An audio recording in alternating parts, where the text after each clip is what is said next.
আসসালামু আলাইকুম। কেমন আছেন সবাই? আজকে আমি আপনাদের দেখাবো মাত্র ১ বিঘা জমি থেকে কিভাবে একসাথে ৬টি আলাদা উৎস থেকে আয় করা সম্ভব।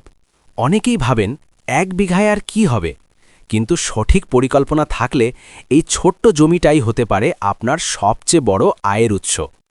আজকের ভিডিওতে আমি বলবো লেবু, আদা, শাকসবজি, দেশি মুরগি আর মৌচাক, এই ৫টা জিনিসকে একসাথে কিভাবে সাজাবেন এবং ষষ্ঠ আয়টা কোথা থেকে আসবে সেটাও বলবো। ভিডিওটা শেষ পর্যন্ত দেখুন। এই মডেলের নাম আমি দিয়েছি লেয়ার্ড ফার্মিং, মানে একই জমিতে স্তরে স্তরে চাষ। ১ বিঘা জমিতে আমরা একসাথে রাখব আয় ১ লেবু গাছ, আয় ২ আদা গাছের নিচে, আয় ৩ শাকসবজি জমির এক পাশে, আয় ৪ দেশি মুরগি পালন, আয় ৫ মৌচাক ও মধু, আয় ৬ জৈব সার তৈরি ও বিক্রি। এই ৬টা একে অপরের সাথে সংযুক্ত, একটা আরেকটাকে সাহায্য করে। এটাই এই মডেলের সবচেয়ে বড় শক্তি। প্রথমে আসি লেবু চাষে। ১ বিঘা জমিতে সারি করে ৬০ থেকে ৭০টি লেবু গাছ লাগানো যায়। কাগজি লেবু বা এলাচি লেবু সবচেয়ে ভালো ফলন দেয়। একটি পরিণত গাছ বছরে ৫০০ থেকে ১,০০০টি লেবু দিতে পারে। বাজারে লেবুর চাহিদা সারা বছরই থাকে, বিশেষ করে গরমে এবং রমজান মাসে দাম অনেক বেশি। গাছ লাগানোর ১.৫ থেকে ২ বছরের মধ্যে ফলন শুরু হয়। একবার গাছ হয়ে গেলে ১৫ থেকে ২০ বছর পর্যন্ত আয় দেয়। মাসিক আয় ৩,০০০ থেকে ৬,০০০ টাকা। এখন সবচেয়ে বুদ্ধিমানের কাজটা বলি। লেবু গাছের সারির মাঝখানের ফাঁকা জায়গায় আদা লাগান। আদা হল ছায়াপ্রিয় ফসল। লেবু গাছের ছায়া আদার জন্য আশীর্বাদ। আলাদা কোনো জমি লাগছে না, আলাদা সেচও লাগছে না। আদা লাগানোর ৮ থেকে ৯ মাসের মধ্যে তোলা যায়। ১ বিঘায় প্রায় ১৫ থেকে ২০ মণ আদা পাওয়া সম্ভব। বর্তমান বাজারে আদার দাম খুব ভালো। বার্ষিক আয় ৪০,০০০ থেকে ৭০,০০০ টাকা পর্যন্ত। শাকসবজি। জমির এক পাশে ছোট বেড তৈরি করুন শাকসবজির জন্য।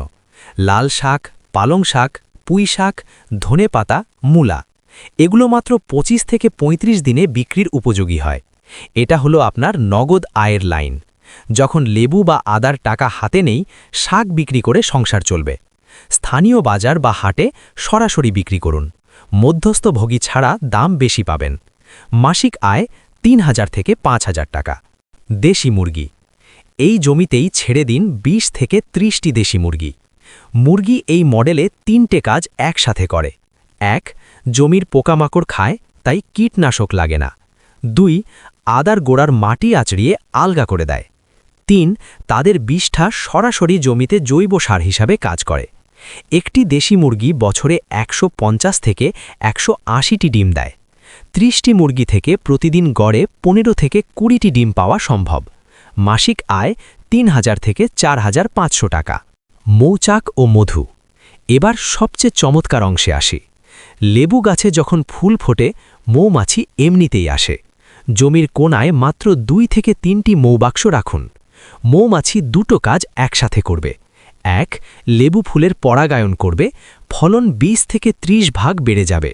২ আপনাকে দেবে খাঁটি লেবু ফুলের মধু, যার বাজার মূল্য অনেক বেশি। বছরে ২ থেকে ৩ বার মধু সংগ্রহ করা যায়। প্রতি কেজি মধু ৭০০ থেকে ১২০০ টাকায় বিক্রি হয়। মাসিক গড় আয় ২,০০০ থেকে ৩,৫০০ টাকা। জৈব সার। ষষ্ঠ আয়টা অনেকেই মিস করেন। মুরগির বিষ্ঠা, গাছের পাতা আর আদার খোসা সব একসাথে গর্তে ফেলুন। ৪৫ থেকে ৬০ দিনে তৈরি হবে উন্নত মানের জৈব সার। নিজের জমিতে ব্যবহার করুন। রাসায়নিক সারের খরচ ০। বাড়তি সার প্যাকেট করে বিক্রি করুন প্রতিবেশী কৃষকের কাছে। মাসিক আয় ১,০০০ থেকে ২,০০০ টাকা। মোট হিসাব। এবার একটু হিসাব মিলিয়ে নিই।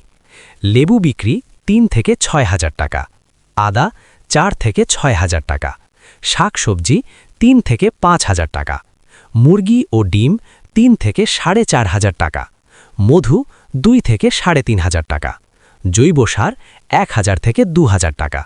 মোট মাসিক আয় ১৬,০০০ থেকে ২৭,০০০ টাকা। শুধুমাত্র ১ বিঘা জমি থেকে এবং একজন মানুষ কাজ করলেই যথেষ্ট। এখন প্রশ্ন হল, কোথা থেকে শুরু করব? প্রথম মাসে জমি তৈরি করুন এবং লেবুর চারা লাগান। দ্বিতীয় মাসে শাক লাগান, এটাই আপনার প্রথম নগদ আয় দেবে। তৃতীয় মাসে আদা রোপণ করুন লেবু গাছের ফাঁকে। চতুর্থ মাসে 15 থেকে 20টি দেশি মুরগি কিনুন এবং কম্পোস্ট গর্ত তৈরি করুন। লেবু ফুল আসলে মৌবাক্স বসান। প্রথম বছর বিনিয়োগ একটু বেশি লাগবে, কিন্তু দ্বিতীয় বছর থেকে এই মডেল নিজে নিজেকে চালাবে।